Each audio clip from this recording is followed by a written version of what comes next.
Hello friends, இப்போ video பார்த்துட்டு இருக்க நீங்க உங்க வீட்டில் 12th முடிச்சுட்டு நீட் எக்ஸாம் எழுதின பசங்களும், இல்ல உங்க சொந்தக்காரங்கள்ல யாரோட பசங்களாச்சு, இல்ல உங்க பக்கத்து வீட்டு பசங்க, இல்ல உங்களுக்கு தெரிஞ்ச பசங்களோட உங்க பசங்களோட ஃப்ரெண்ட்ஸா இருக்கட்டும், யாராச்சும் நீட் எக்ஸாம் எழுதிட்டு ரொம்பவுமே கஷ்டத்துல இருக்காங்க அப்படின்னா அதுக்கு முக்கிய காரணம் என்ன, அது தெரியாம இருக்கீங்களா? தெரிஞ்சுக்கோங்க. அவங்களுக்கு உங்களோட சப்போர்ட் ரொம்ப முக்கியம். இப்போ என்ன நடந்திருக்கு அப்படின்னா, நீட்ல மிகப்பெரிய ஒரு ஸ்கேம். இது இப்ப வரைக்கும் தமிழ்நாட்டுல நீட் வேணாம் அப்படின்னு சொல்லிட்டு நீட்டை பேன் பண்ண சொல்லி ரொம்பவுமே கேட்டுட்டு இருந்தோம். பட் பண்றேன்னு சொல்லிட்டு பண்ணல. அப்படி இருக்க போய் தமிழ்நாட்டு மக்களுக்கு மட்டும் இல்ல, இந்தியாவில் இருக்க எல்லா மக்களுக்குமே, எல்லா ஸ்டூடெண்ட்ஸுக்குமே, கஷ்டப்பட்டு படிச்சு நீட் எக்ஸாம் எழுதுற எல்லா இந்திய ஸ்டூடெண்ட்ஸுக்குமே ஒரு துரோகம் பண்ணிருக்காங்க. அநியாயம் நடந்திருக்குன்னு சொல்லலாம். எப்படி அநியாயம் நடந்திருக்கு? இந்த நீட் ஸ்கேம் என்ன பண்ணிருக்காங்க?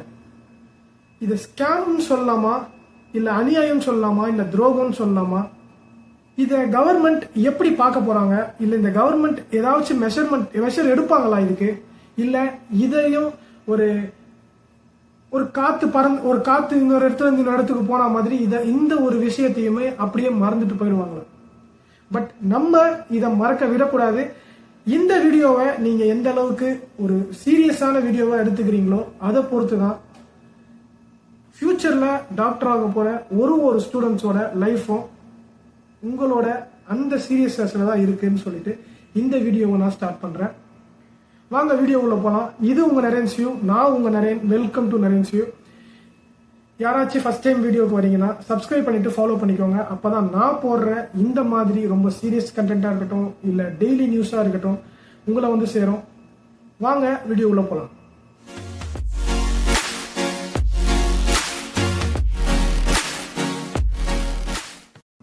நீட்ல ஸ்கேம்.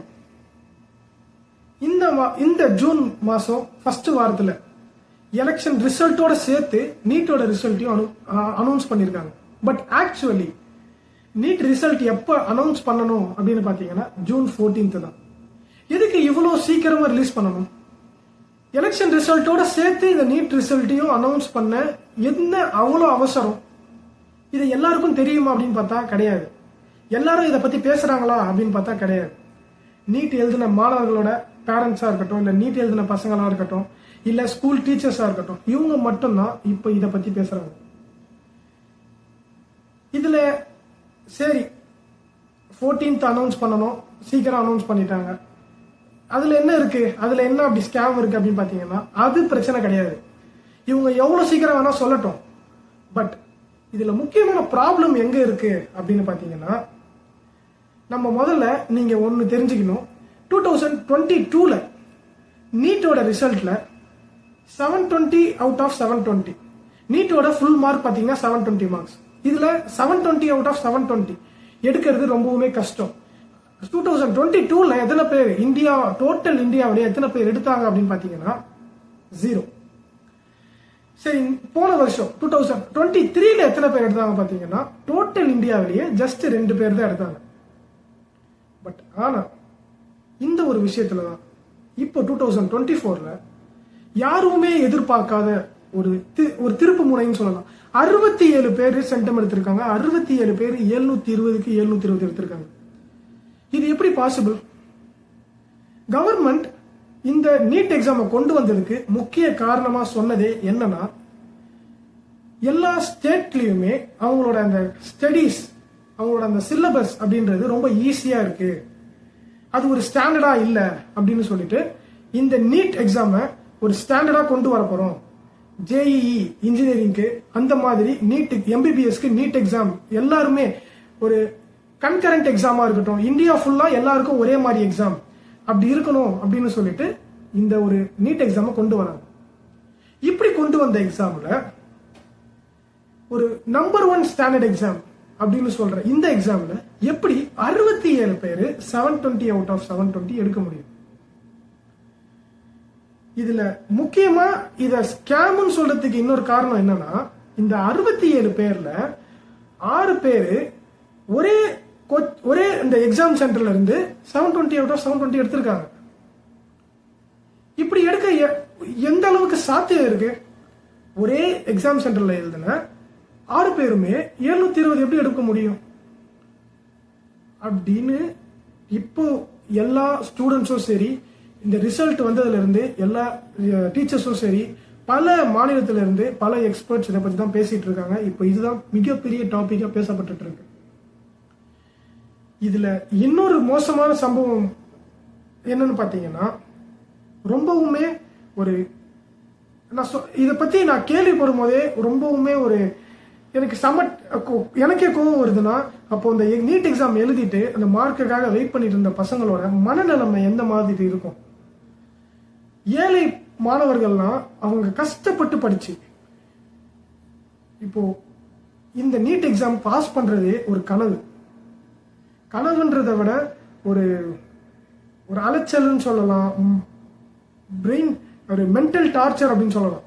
இந்த மாதிரி டார்ச்சர் கொடுத்து பசங்க படிச்சாலும் அந்த படிப்புலையுமே நாங்க ஸ்கேம் பண்ணுவோம் அப்படின்னு சொல்லிட்டு ஒரு ஸ்கேம் பண்றானுங்கன்னா அவங்க எந்த அளவுக்கு ஒரு மோசமான ஒரு ஈனப்பிறவிகளா இருப்பாங்கன்னு சொல்லிட்டு நீங்க தெரிஞ்சுக்கணும். இந்த மாதிரி நான் வார்த்தை சொல்றது தப்பாவே இருந்தாலும் இதை நான் சொல்லிதான் தீரணும்னு சொல்லிட்டு சொல்றேன். ஏன்னா படிச்சு முன்னேறணும்னு நினைக்கிற பசங்களோட வாழ்க்கையில விளையாடுறவங்க ஒரு நல்ல பிறவியா இருக்க மாட்டாங்கன்னு தான் நான் சொல்ல வரேன். நீங்க என்ன சொல்றீங்க? கமெண்ட்ல சொல்லுங்க. எனக்கு எந்த ப்ராப்ளமும் இல்லை. ஏன்னா இவ்வளவு நான் கோவப்பட என்ன காரணம்னா, நீட்ல ஆக்சுவலி 720 அவுட் ஆஃப் 720 இருக்கிறது ஏன் கஷ்டம்னு சொல்றாங்கன்னா, இதுல ஒரு கொஸ்டினுக்கு ஆன்சர் பண்ணா 4 மார்க்ஸ். அந்த ஆன்சரை நீங்க ராங்கா பண்ணீங்கன்னா மைனஸ் மார்க் இருக்கு, -1 மார்க் வரும். இப்படி ஒரு கொஸ்டின் தப்பாயிருச்சு அப்படின்னா -1 வந்துச்சுன்னா 4 மார்க்கும் வராது, -1னா கரெக்டா 5 மார்க் கட் ஆகும். அப்போ 720க்கு அப்புறம் நீங்க செகண்ட் மார்க் எடுக்கிறீங்கன்னா கூட 715 தான் எடுக்க முடியும். பட் ஆக்சுவலி 718, 719 இப்படிலாம் நிறைய பேர் மார்க் எடுத்திருக்காங்க. இப்படிலாம் கூட எப்படி மார்க் வந்துச்சு, இதெல்லாம் இந்த மார்க்லாம் எப்படி வர முடியும் அப்படின்னு சொல்லிட்டு நிறைய ஸ்டூடெண்ட்ஸ் கொஸ்டின் ரைஸ் பண்றாங்க. யார்கிட்ட அப்படின்னு பாத்தீங்கன்னா, நேஷனல் டெஸ்டிங் ஏஜென்சி, இந்த NTA, இவங்க தான் இந்த நீட் எக்ஸாம், JEE எக்ஸாம்லாம் கண்டக்ட் பண்ற நேஷனல் இந்த நேஷனல் லெவல்ல இந்த எக்ஸாம்லாம் கண்டக்ட் பண்ற ஒரு ஏஜென்சி தான் இந்த NTA. இவங்க கிட்ட கொஸ்டின் பண்ணும்போது இவங்க என்னன்னு சொல்றாங்க அப்படின்னு பாத்தீங்கன்னா, பர்டிகுலரா ஒரு எக்ஸாம் சென்டர்ல இந்த கொஸ்டின் பேப்பர்லாம் டிஸ்ட்ரிபியூட் பண்ற டைமுக்கும் சரி, அதுக்கப்புறமேட்டு எக்ஸாம் ஸ்டார்ட் பண்ற இந்த டைமை வந்து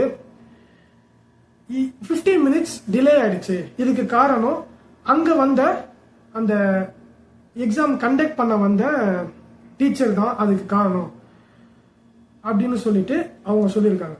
இந்த காரணத்தினால அந்த ஸ்டூடெண்ட்ஸ் சுப்ரீம் கோர்ட்ல போயிட்டு கேஸ் போட்டதுனால சுப்ரீம் கோர்ட்ல இருந்து இவங்களுக்கு எக்ஸ்ட்ரா மார்க்ஸ் கொடுக்கணும் அப்படின்னு சொல்லிட்டு சுப்ரீம் கோர்ட்ல சொன்னாங்க. அதனால இவங்க எக்ஸ்ட்ரா மார்க் கொடுத்துருக்காங்க. பட் இந்த கோர்ட்ல இந்த கேஸ் வந்துச்சா, சுப்ரீம் கோர்ட் இப்படி சொன்னாங்களா அப்படின்னு சொல்லிட்டு ஃபியூச்சர்ல ஏதாவது இருக்கா, இல்ல நியூஸ் ஏதாவது வந்துச்சான்னு பார்த்தா அது பார்த்தாதான் தெரியும், கன்ஃபார்மா தெரியாது. பட் அது போய் பார்க்கறதுக்குள்ள இவங்க சொல்லி அதெல்லாம் ரெடி பண்ணி தான் இதை பத்தி சொல்லுவாங்க. இப்படி இருக்கும்போது நான் என்ன சொல்றேன், இதை கேட்டதுக்கு அப்புறமேட்டு எனக்கு என்ன தோணுது அப்படின்னா, 15 மினிட்ஸ் டிலே ஆயிடுச்சு, ஓகே. அந்த 15 மினிட்ஸ நீங்க எக்ஸாம் நடத்தும் போதே அந்த 15 மினிட்ஸ் எக்ஸ்ட்ரா கொடுத்துருக்கலாமே. 15 மினிட்ஸ் 20 மினிட்ஸ் எக்ஸ்ட்ரா கொடுத்து எக்ஸாம் எழுதுங்கன்னு சொல்லிருக்கலாமே. அப்படி பண்ணாம நீங்க அந்த எக்ஸாமை முடிச்சுட்டு அதுக்கப்புறம் அந்த பசங்க போய் அது சுப்ரீம் கோர்ட்டு கேஸ் ஆஃப் மாதிரி இந்த அளவுக்கு போறதுக்கு எதுக்கு விடணும்? இதை இப்படி போகிறதுக்கு எதுக்கு இந்த அளவுக்கு விடத்துக்கு யார் காரணம்? கண்டிப்பா சொல்லணும்னா இதுல இன்னும் இதை நான் ஏன் இவ்வளவு டென்ஷனா பேசுறேன் அப்படின்னா, நம்ம தமிழ்நாட்டு பசங்களும் சரி, பசங்க எக்ஸாம் எழுத போறாங்கன்னா என்ன பண்றாங்க தெரியுமா? அவங்களோட எல்லா பாட்டையுமே செக் பண்றாங்க. அது ரொம்ப மென்டல் டார்ச்சர் கொடுக்குறாங்க பசங்களுக்கு. அதுக்கப்புறம் பாத்தீங்கன்னா 2 நிமிஷம் 1 நிமிஷம் லேட்டா போன பசங்க எல்லாம் எக்ஸாம் எழுத முடியாம 1 வருஷம் வேஸ்ட் ஆன பசங்க எல்லாம் அழுதுட்டு வந்த அந்த நியூஸ் எல்லாம் கேள்விப்பட்டேன் நான். இப்படி இருக்கும்போது இவ்வளவு ஒரு ஸ்ட்ரிக்டான ரூல்ஸை ஃபாலோ பண்ற நீங்க இன்விஜிலேட்டரை டைமுக்கு வர வைக்காம இந்த எக்ஸாம் நடத்த ஒரு மிகப்பெரிய ஒரு வேர்ல்டு கிளாஸ் எக்ஸாம் நடத்துறீங்க அப்படின்னு சொல்றீங்க. இந்த மாதிரி இன்விஜிலேட்டர் ஹாலுக்கு லேட்டா வராங்க அப்படின்னா இது என்ன வேர்ல்டு கிளாஸ் எக்ஸாம்? இதுதான் என்னோட கேள்வி. பசங்களும் இதுதான் கேட்குறாங்க. பட் நான் என்னோட ஆதங்கத்தை எல்லாத்தையும் சொல்லிட்டேன்னு நினைக்கிறேன். இந்த வீடியோவை உங்களுக்கு எவ்வளோ பேருக்கு முடியுதோ அவ்வளோ பேருக்கு ஷேர் பண்ணுங்க. ஏன்னா பசங்க ரொம்பவும் கஷ்டப்படுறாங்க. இந்த நீட் எக்ஸாம்னால பசங்க ரொம்பவும் கஷ்டப்படுறாங்க. ஏன்னா இந்த நீட் எக்ஸாம் வந்ததுலேருந்து காசு யார்கிட்ட இருக்கோ, யார்கிட்ட இன்ஃப்ளூயன்ஸ் இருக்கோ, யார்கிட்ட அதிகாரம் இருக்கோ அவங்க தான் எம்பிபிஎஸ் ஆக முடியும் அப்படின்ற ஒரு நிலைமை அதிகமாக வந்திருக்கு. இது யாருமே தவிர்க்க முடியாத உண்மைதான். இது இல்லைன்னு சொல்லிட்டு சொல்லவும் முடியாது. இப்படி இருக்கும்போது மக்களான நீங்க இந்த வீடியோவை எந்த அளவுக்கு ஷேர் பண்ண போறீங்க, மக்களான நீங்க என்ன நினைக்கிறீங்க, இதுக்கப்புறமேட்டு உங்களோட ஆதங்கம் எவ்வளவு பெருசா இருக்குன்றத கமெண்ட்ல காமிங்க, லைக் பண்ணுங்க, இந்த வீடியோவை ஷேர் பண்ணுங்க. எல்லாருக்குமே இது போய் சேரட்டும். எல்லாருமே இதை பத்தி பேசணும். இன்ஃப்ளூயன்சர் யாராவது இருந்தாங்கன்னா அவங்க கிட்டயும் சொல்லுங்க. இந்த வீடியோ இதை பத்தி ஒரு வீடியோ போட சொல்லுங்க. அப்பதான் இந்த வீடியோ வைரல் ஆகும். இந்த விஷயம் வைரல் ஆகணும். என் வீடியோ வைரல் ஆகணும்னா கூட எல்லா இன்ஃப்ளூயன்சர், உங்க ஃப்ரெண்ட்ஸ் இன்ஃப்ளூயன்சர் யாராவது இருந்தாங்கன்னா இன்ஸ்டாகிராம், ஃபேஸ்புக், யூடியூப் எல்லாத்துலயுமே பேச சொல்லுங்க. ஏன்னா நம்ம பசங்க ஃபியூச்சர், அவங்களுக்கோட ஃபியூச்சர் நல்லா இருக்கணும். ஏன்னா அவங்க ஃபியூச்சர் நல்லா இருந்தாதான் இந்தியா நல்லா இருக்கும்.